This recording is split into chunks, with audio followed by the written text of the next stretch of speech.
Presiden Gulu Press Club ni Bonobo di saya pada lambda contoh naik naik buk sagurika awalnya gulo buk suprona kuai hanggo Press Club ni aku bimal ya tak sobi nak apa semua beri logi na hobiya pada Cina hasil kerja orang lambda sobi nak apa naik Gulu Press Club ni Presiden isak puntu ini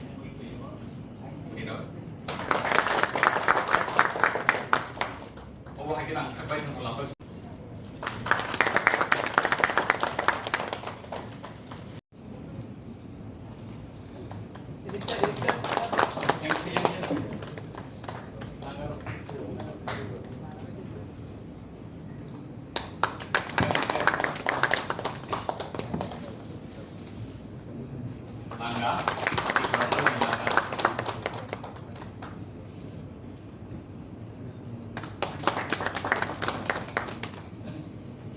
one by one ready.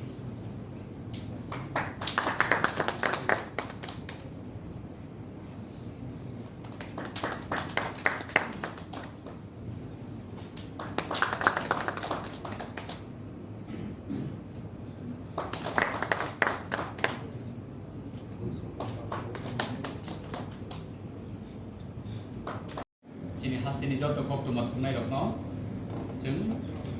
Cini mantai shokai, cini bial, cini jenjal pamoni dok no. You see, when I meet with the people,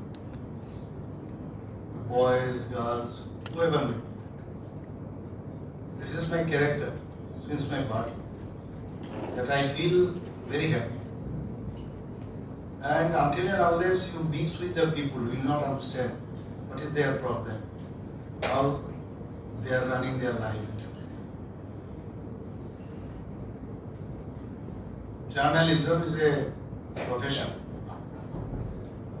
So there are so many professions in life. But I am in another profession. I will not understand your problems. Or I have no time also to realize your conditions. But when I come, not only here, in different areas, when I go, I try to feel them. What is their problems? How I can at least solve their problem. And I cannot give you the 100% assurance that yes, I will, whatever you have asked for, that I will fulfill.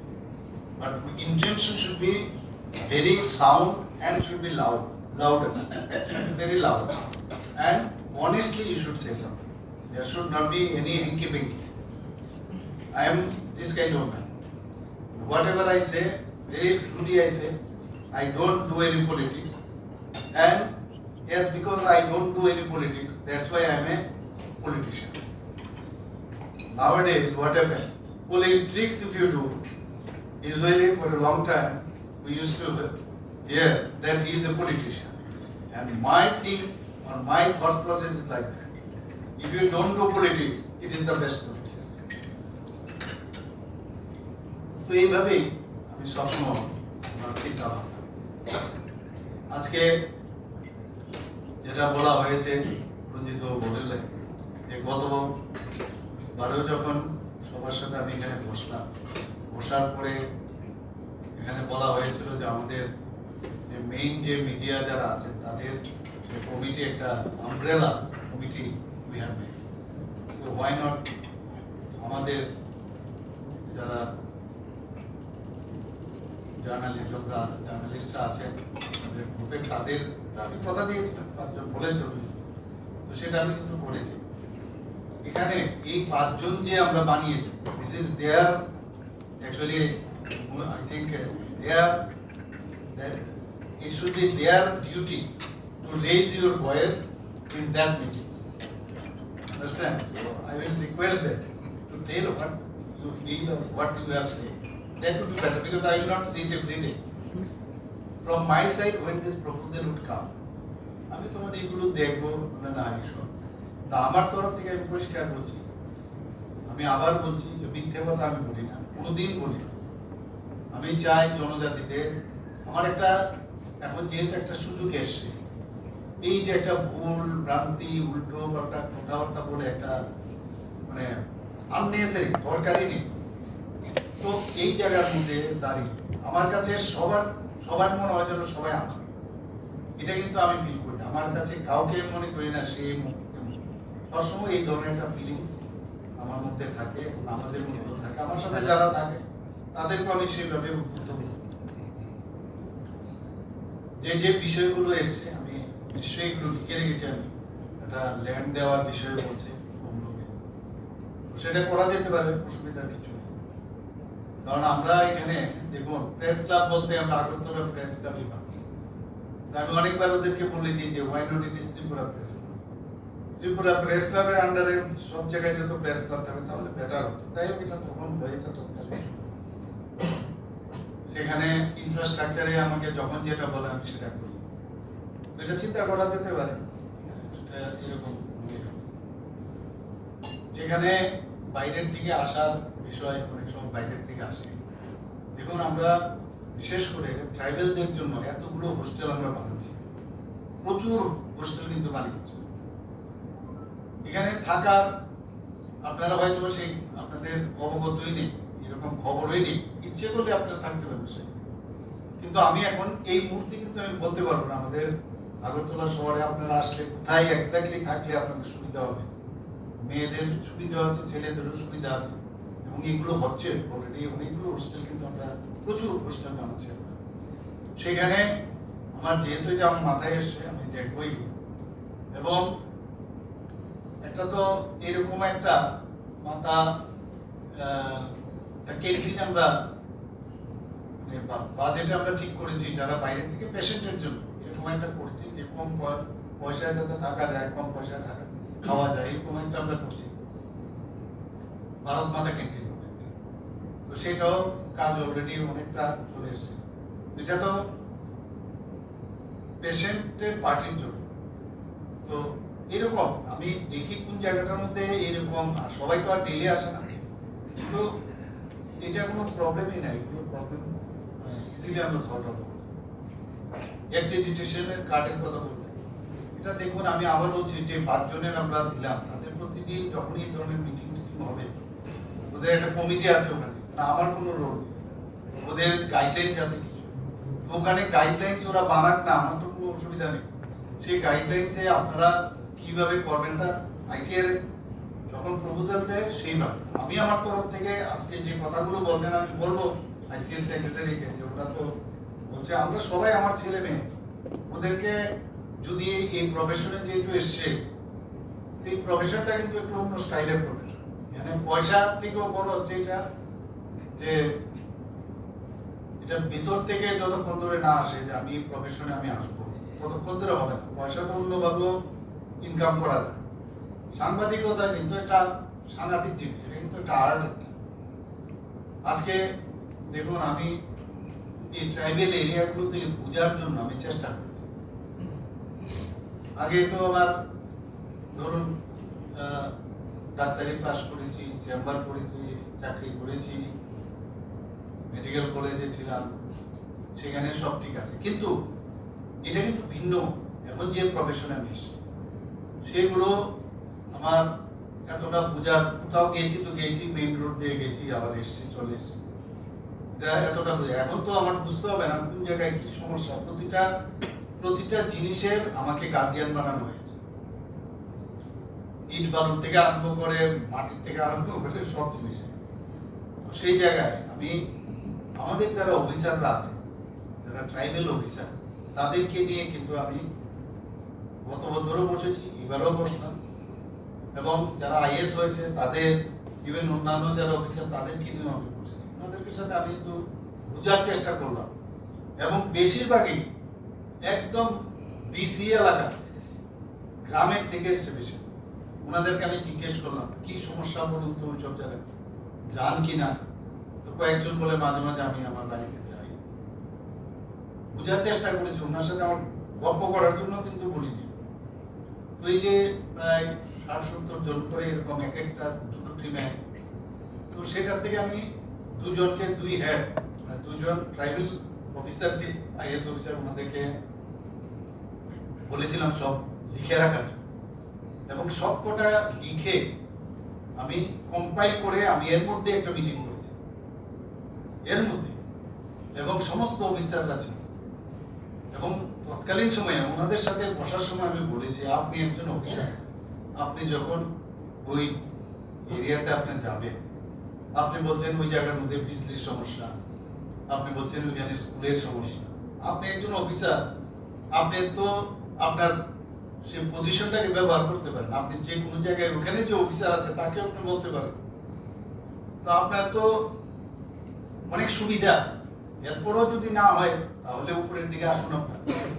আমি কিন্তু এইভাবে বোঝার চেষ্টা করি। আজকে আপনারাও কিন্তু একটা জার্নালিজমের আরেকটা শ্রেণী, আপনারা এই শ্রেণীর সাথে আমি আবার জার্নালিজম নিয়ে আমার নিজের মাইন্ডসেটটাকে কিন্তু আপনাদের সাথে যুক্ত করার চেষ্টা করি, যে আপনাদের কি সমস্যা হতে পারে, ওনাদের থেকে ওই অযোগায়ের কি অবস্থা, ওইসব জিনিস বোঝার চেষ্টা করি।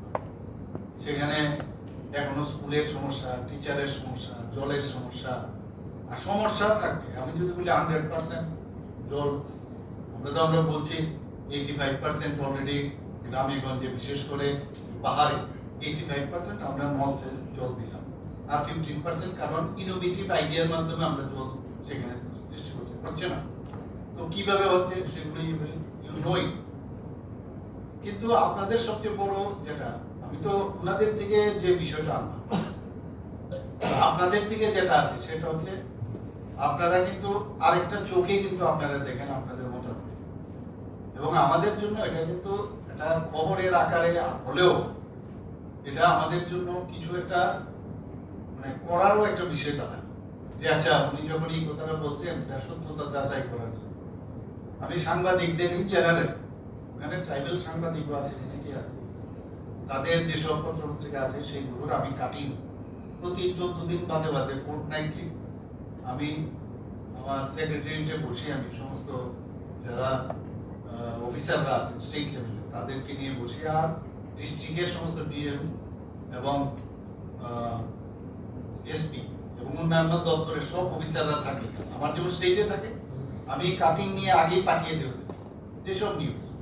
আমি ওনাদেরকে জিজ্ঞেস করি যে এই যে বিষয়টা খবরটা সত্যি কি। তো এটা আমার একটা সবসময় একটা থাকে যে প্রবলেম সলভার হিসাবে আমি কাজ করার চেষ্টা করি যে কোনো বিষয়, এবং বিভিন্ন ভাবে এটা যে জাতি জনজাতি মণিপুরি আপনার যে মাইনরিটি এসব নিয়ে যে একটা আননেসেসারি এটা ইয়ে করা। আমি আপনাকে বলছি, আপনাদের জানার দরকার এই যে কতগুলো বিষয় এখানে এসে। ফর এক্সাম্পল, যে আমি বিশেষ করে উদ্যোগ নিই, আমি এবার আমাদের সাথে যে পার্টনার আছে আমার বিশেষ উদ্যোগে এই দিল্লিতে কিন্তু এই ট্রাইপার্টির যে অ্যাকর্ডটা সেটা কিন্তু হয়েছে। আদারওয়াইজ হতো না, আমি বললাম তো আজকে আমি বলেছি করতে হবে। এবং আমি বললাম যে এরকম আমরা একসাথে চলার চেষ্টা করেছিল, একসাথে আমার তরফ থেকে কোনোরকম, কিন্তু আমাকে ব্যবহার করে যদি দেখা যায় যে যেটা ওখানে লেখা আছে কি কি বিষয়ে, সবারই তো রাজনীতি করার মানে তার রাইটস আছে, তুমি আমার জায়গা ছাড়বে না, এটা তো হয় না। এখানে গণতন্ত্র তাহলে থাকবে কোথায়? আমি গণতন্ত্রের পরিবর্তে এখন তার রাজতন্ত্র নাই যে গায়ের জুড়ে আমার থাকতে হবে, কিন্তু গণতন্ত্রের যুগ। তো গণতন্ত্রের মধ্যে মানে গণতন্ত্রের অধিকার সবার আছে, আমার সেখানে যাওয়ার অধিকার আছে। আমাকে আমাদের লোকদের তুমি মারবে পিটবে, এখানে লেখা আছে যে 01 থেকে মারবে, এটা তো হয় না। এখান থেকে কিন্তু কি বলছে যে আমাদের এত বছর ধরে এতদিন হয়ে গেল, আর এটা তো আমি তোমাদের করালাম। মানে এই যে জিনিসটা এটা তো আপনারাই নষ্ট করলেন, আপনারাই তো এই কাজ বলছেন, এখানে লেখা আছে কোনো রকম আমরা গন্ডগোল করবো না, আমরা কোনো আন্দোলন করবো না, আপনারাই করেছেন। দিল্লি আমারও এখন আমি যেটা করলাম দিল্লিতে এখন বলছে এইসব করলে আমার কল্পনা করতেছে। তো এটা পরিষ্কার আপনাদের কাছে আমি বলছি, আমার কোনো এরপরে বলছি যে প্রমাণ হবে। আমি বারবার বলছি দিস ইজ নট মাই মানে ভার্সন, এটা আমাদের দিল্লির যে নির্দেশ আছে সেটাই আমি বলবো, কিন্তু আমাকে টার্গেট করে। এবং সেটার উদাহরণ সেদিন দেখে গেলেন হোম মিনিস্টার সাহেব উনি পরিষ্কার করে বলেছেন। এখন সেটা এইভাবে ইচ্ছে করে টার্গেট করে কিভাবে, যদি আমাকে না বুঝতে পারে ওরা, আর কাকে বুঝবো?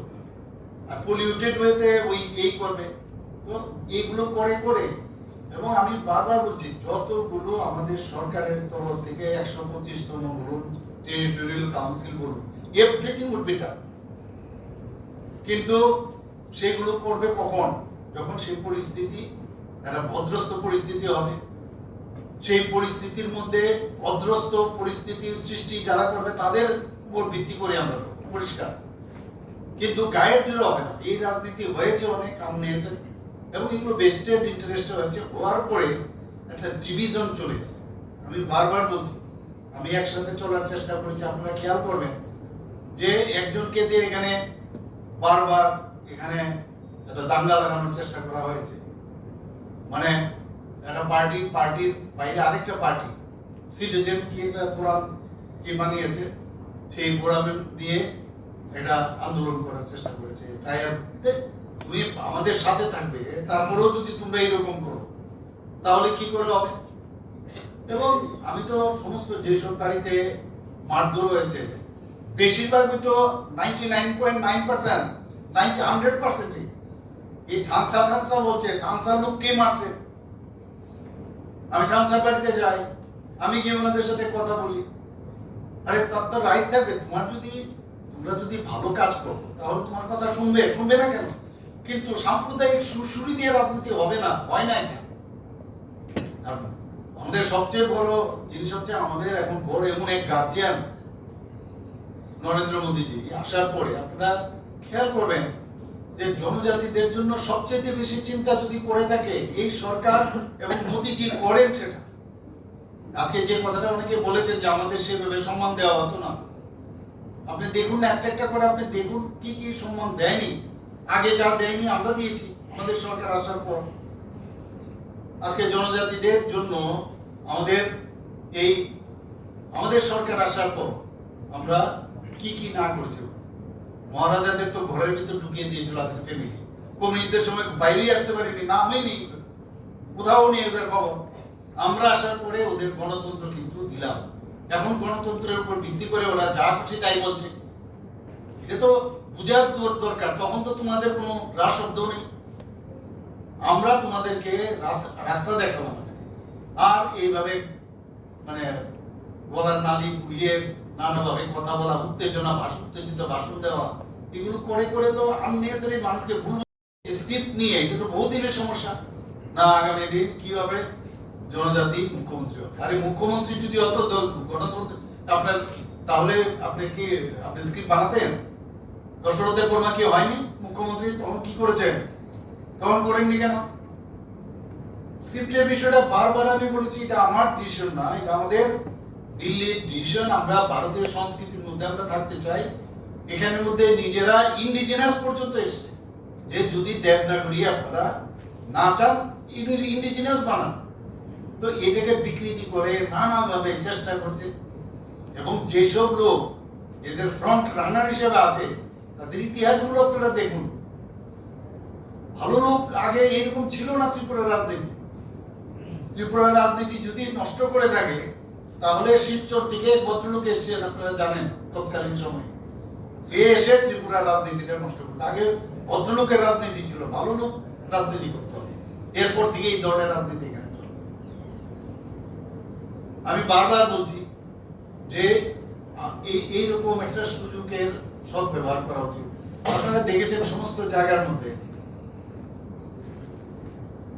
যে এত রাস্তাঘাট এত সুন্দর সুন্দর হচ্ছে, একটা ডেভেলপমেন্টের কিন্তু একটা সিচুয়েশন এসেছে। আমি যখন দেখি রাত্রিবেলা বা যখন গাড়ি দিয়ে যায়, আমাদের বেশিরভাগ এই জনজাতি ছেলে মেয়েরা যখন চারিদিকে হাঁটাহাঁটি করে খেলা ফিল্ডে যায়, সেখানে জনজাতি ছেলে মেয়েরা খেলাধুলা করছে। আমার কোন সময় এরকম মনে হয় না সে মানে অন্য কেউ ব্যক্তি। এটা অত্যন্ত ভালো লাগে এবং তাদের মধ্যে ট্যালেন্ট আছে।